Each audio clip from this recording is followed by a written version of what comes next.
Kata-kata hari ini, hidup punya banyak episode, hidup punya banyak cerita. Tapi kalau kita selalu berbaik sangka, Allah pasti akan beri yang terbaik untuk kita.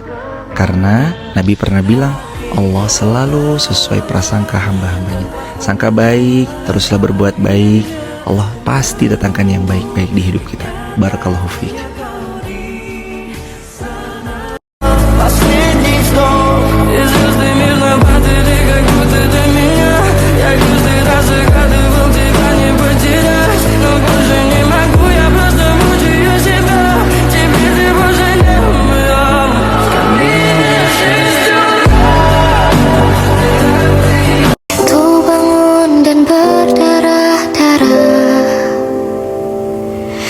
Terbawa arus tak tentu arah. Tuhan, benarkah kau mendengarku? Mengulang doa itu seperti mengayuh sepeda. Cepat atau lambat kita pasti sampai kepada tujuan yang kita tuju. Kalau kita terus mengulang doa, maka kita nggak akan pernah menyesal atas apa yang kita pinta. Cepat atau lambat, selama kita terus berbaik sangka dan terus mengulang doa, pasti Allah kabulkan. Barakallahu fiik. Kita nggak pernah lihat Allah, tapi selalu dikasih. Kita selalu menghitung yang belum dapat, nggak pernah menghitung yang sudah diberikan. Yang sudah ada nggak pernah dilihat, sehingga nggak merasakan berapa banyak yang dikasih. Sehat, usia, kenyamanan.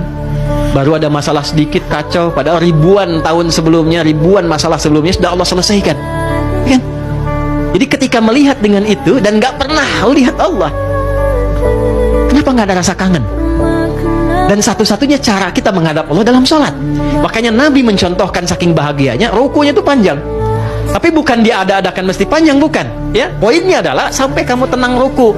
Ternyata di pertemuan lalu kita bicara, ruku itu tempat curhat kita, tempat kita menengadah ke Allah sebelum sujud. Sebaik-baik kita pasti ada sisi buruknya. Itulah mengapa kita perlu memperbaiki diri. Dan sebaik-baiknya kita pasti akan ada aja sesuatu yang gak disukain sama orang. Itulah sebabnya kenapa kita perlu ridho dan belajar menerima atas ketidaksukaan orang lain kepada kita. Dan gak juga memaksa supaya kita bisa diterima oleh siapapun. Terus saja jadi orang baik meskipun kadang respon orang kepada kita itu kurang baik. Yang penting kita tetap jadi yang terbaik di versi hidup kita sendiri.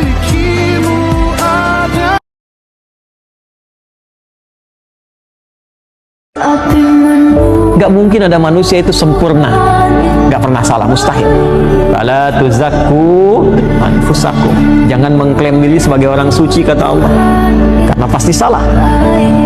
Tapi berbahagianya kita, Allah menurunkan kemuliaan dengan hadirnya taubat yang menutup salah itu. Jadi ternyata salah itu diizinkan terjadi supaya belajar dari situ menjadi lebih baik.